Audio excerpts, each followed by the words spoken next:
नमस्कार दोस्तों, फिर से मैं देश के रक्षक चैनल पर आपका स्वागत करता हूं और मैं आपको बता दूं कि ओल्ड पेंशन स्कीम के बारे में आज हम फिर से बात करेंगे। दोस्तों, काफ़ी टाइम से मैंने कोई वीडियो नहीं डाल पाया किसी वजह से, लेकिन जब मैंने देखा कि ओल्ड पेंशन को लेकर सोशल मीडिया जो ग्रुप हैं, व्हाट्सएप, टेलीग्राम, फेसबुक, यूट्यूब, इन तमाम सोशल साइट्स पर old pension scheme, paramilitary old pension scheme को लेकर कुछ मैसेज वायरल हो रहे हैं, उसी की सत्यता से अवगत कराने के लिए मैं ये वीडियो आपके सामने रख रहा हूँ। दोस्तों, वर्तमान समय में जैसा कि हम सभी जानते हैं कि ओल्ड पेंशन की लड़ाई कोई विभाग की लड़ाई नहीं रह गई है, कोई जवानों की लड़ाई नहीं रह गई है, एक तरीके से राजनीतिक रूप ले चुकी है। जैसा कि हमने देखा कि कर्नाटक में इस मुद्दे के चलते एक पक्ष ने, बीजेपी सरकार ने भारी नुकसान उठाया और बीजेपी को हार का सामना करना पड़ा।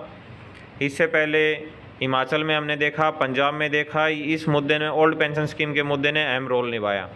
तो इसी का फ़ायदा उठाने के लिए अलग अलग पार्टियों की सोशल मीडिया सेल जो है वो इस्तेमाल कर रही है और जवानों को भी उसमें एक हथकंडे की तरह इस्तेमाल किया जा रहा है। हम सभी जानते हैं कि 11 जनवरी को 2023 को हमारा दिल्ली हाई कोर्ट ने जवानों के पक्ष में फ़ैसला दे दिया है। 8 वीक का टाइम दिया था। 8 वीक के बाद 12 वीक का एक्स्ट्रा टाइम जो है केंद्र सरकार ने मांगा था और उनको 12 वीक का एक्स्ट्रा टाइम मिला था। इस मुद्दे से हम सभी अवगत हैं। और लेकिन अभी जो जिस मैं व्हाट्सएप ग्रुप की या फेसबुक मैसेज की या फिर सोशल मीडिया पे जो मैसेज वायरल है उसकी बात कर रहा हूँ। आप सभी जानते होंगे, आपने वो मैसेज देखा भी होगा। इस मैसेज में लिखा हुआ है, केंद्र सरकार का असली चेहरा हुआ उजागर। देश के सभी नागरिक ध्यान दें, माननीय प्रधानमंत्री श्री नरेंद्र मोदी जी ने नेतृत्व वाली केंद्र सरकार हमारे देश की सीमाओं की रक्षा करने वाले paramilitary force CRPF, BSF, ITBP, CISF, SSB, Assam rifle, NSG के जवानों के खिलाफ सुप्रीम कोर्ट चली गई है। बजाओ ताली, हाथी के दांत दिखाने के और खाने के और। ये सब इस मैसेज में लिखा हुआ है। आगे लिखा है कि बीजेपी ने ना दिल्ली हाई कोर्ट का सम्मान किया और ना ही देश के जवानों का सम्मान किया। 11/1/2023 को दिल्ली हाई कोर्ट ने देश के पैरामिलिट्री फोर्स के जवानों को ऑफ्स देने का निर्णय सुनाया था और सरकार ने 8 सप्ताह का यानी 8/3/2023 तक देश के सभी जवानों को ओपीएस लागू करने का समय दिया था। बीजेपी सरकार ने नहीं माना, यह आदेश नहीं माना। कोर्ट के 12 सप्ताह का समय मांगा था और अब मोदी सरकार ने देश के जवानों के खिलाफ सुप्रीम कोर्ट पहुंच गई है। ये बहुत ही शर्म की बात है। सरकार सिर्फ और सिर्फ वोट की चोट की भाषा जानती है। देश के जवानों के लिए जरा सा भी सम्मान होता तो कोर्ट के आदेश को तुरंत बाद बीजेपी सरकार ओपीएस लागू कर देती। अग्निपथ स्कीम का एकमात्र उद्देश्य 75% जवानों को ओपीएस से वंचित कर देना है। किसी भ्रम में ना रहें, बीजेपी का स्टैंड क्लियर है। दिल्ली हाई कोर्ट ने देश के पैरामिलिट्री फोर्स के सभी जवानों को ओपीएस देने का निर्णय दिया था, जो अखबार की कटिंग तक ही सीमित रहा। उठो, जागो, जागरूक बनो, संघर्ष करो। 10 करोड़ प्लस वोटों की प्रभावित करने की ताकत है आप में, वोट फॉर ओपीएस। ये मैसेज वायरल हो रहा है और इस मैसेज के आधार पर आज हम बात करेंगे। आपके मन में भी ये सवाल होगा कि क्या ये मैसेज सच है या क्या ये मैसेज झूठ है। इसी के बारे में हम बात करेंगे। दोस्तों, मैं आपको बता दूं कि वर्तमान समय में ओपीएस की लड़ाई मात्र जवानों तक सीमित या किसी विभाग तक सीमित नहीं रही है। यह एक पूरे देश की लड़ाई बन चुकी है और ये एक राजनीतिक लड़ाई बन चुकी है। ओपीएस का मुद्दा जो भी विधानसभा चुनाव हो रहे हैं उनमें एक अहम मुद्दा बनकर सामने आ रहा है। आप देख रहे होंगे कि कर्नाटक में ओपीएस का मुद्दा एक अहम मुद्दा रहा, उससे पहले हिमाचल में अहम मुद्दा रहा और पंजाब में भी अहम मुद्दा रहा। इसी ओपीएस के मुद्दे के कारण ही बीजेपी बैकफुट पे आई और तीनों जगह एक एक करके हार का सामना करना पड़ा। जबकि हिमाचल में काफ़ी मजबूत स्थिति बीजेपी की थी, पंजाब में भी मजबूत स्थिति थी और कर्नाटक में भी जीत का पूरा उनको उम्मीद थी और दावे किए जा रहे थे। मानो या ना मानो, बीजेपी के लीडर भी ऑफ रिकॉर्ड ये मानते हैं कि ओपीएस का मुद्दा जो है कर्नाटक, हिमाचल, पंजाब, इन तमाम राज्यों में हार का एक मुख्य कारण बना और जनता जो है वो ओपीएस के मुद्दे पर आक्रोशित है कर्मचारी। जैसा कि आपने पिछले दिनों देखा था कि महाराष्ट्र में जो राज्य सरकार के जो कर्मचारी हैं उन्होंने हड़ताल किया था, स्ट्राइक किया था। 3 से 4 दिन वो स्ट्राइक चला था और सरकार को बैकफुट पे आना पड़ा था। और महाराष्ट्र की शिंदे सरकार ने जो है वो दावा किया था कि यह आश्वासन दिया था कि वो ओल्ड पेंशन स्कीम को बहाल करेंगे।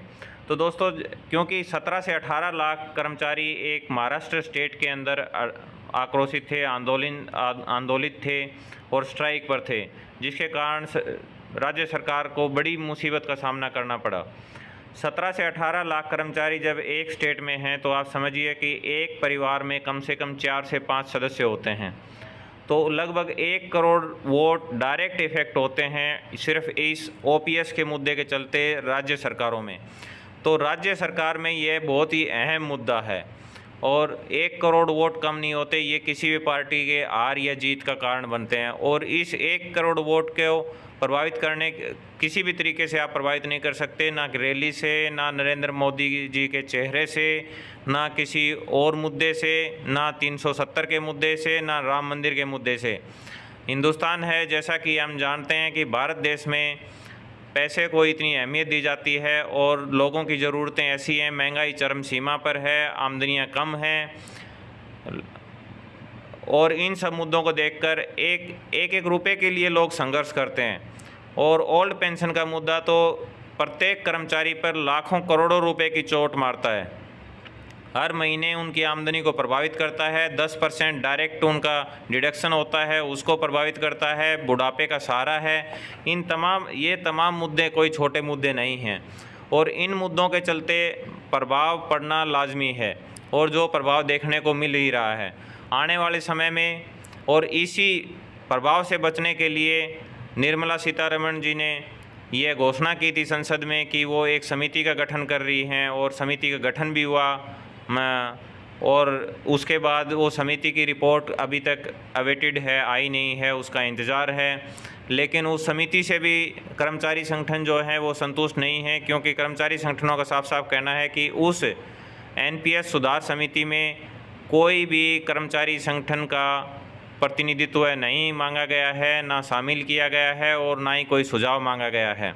तो इसलिए कर्मचारियों का साफ कहना है कि एनपीएस में सुधार नहीं चाहिए, एनपीएस को स्ट्राइक डाउन करो। ओल्ड पेंशन स्कीम जैसी की तैसी उनको चाहिए, उनका क्लियर कट है, कोई बदलाव उनको एक्सेप्टेबल नहीं है, उनको जैसी की तैसी पुरानी पेंशन स्कीम ही चाहिए जो कि 2004 से पहले लागू थी और यह बिल्कुल जायज़ मांग कर्मचारियों की है। तो आइए बात करते हैं इस वायरल मैसेज के बारे में। ये वायरल मैसेज इसी भावना को आधार बनाकर और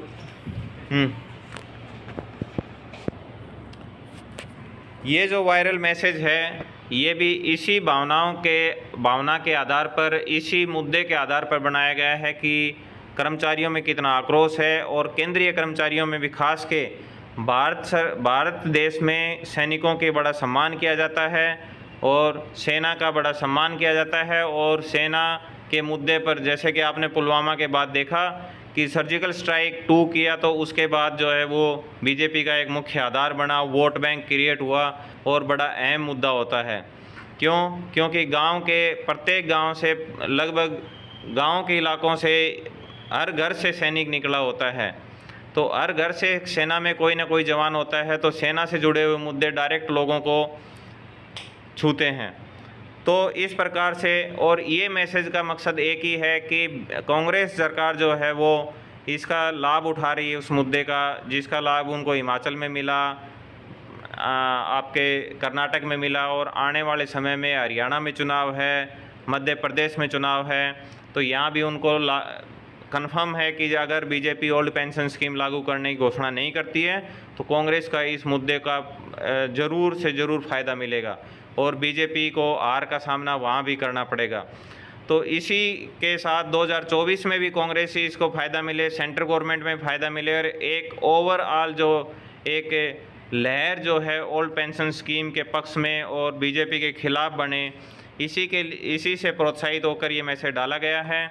हम आपको स्पष्ट बता दें कि अभी तक का स्टेटस ये है कि पैरामिलिट्री के ओल्ड पेंशन स्कीम मुद्दे पर केंद्र सरकार सुप्रीम कोर्ट नहीं गई है।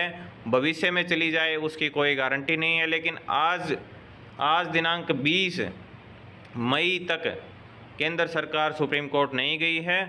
तो दोस्तों, यही खबर बताने के लिए वीडियो मैं बना रहा था। आप एकजुट रहिए, अलर्ट रहिए, सतर्क रहिए और जो कुछ भी घटनाक्रम ओल्ड पेंशन स्कीम या आपके वेलफेयर को लेकर चल रहा है उसके बारे में जागरूकता फैलाइए और खुद जागरूक बनिए। यही एकमात्र तरीका है अपने अधिकार पाने का।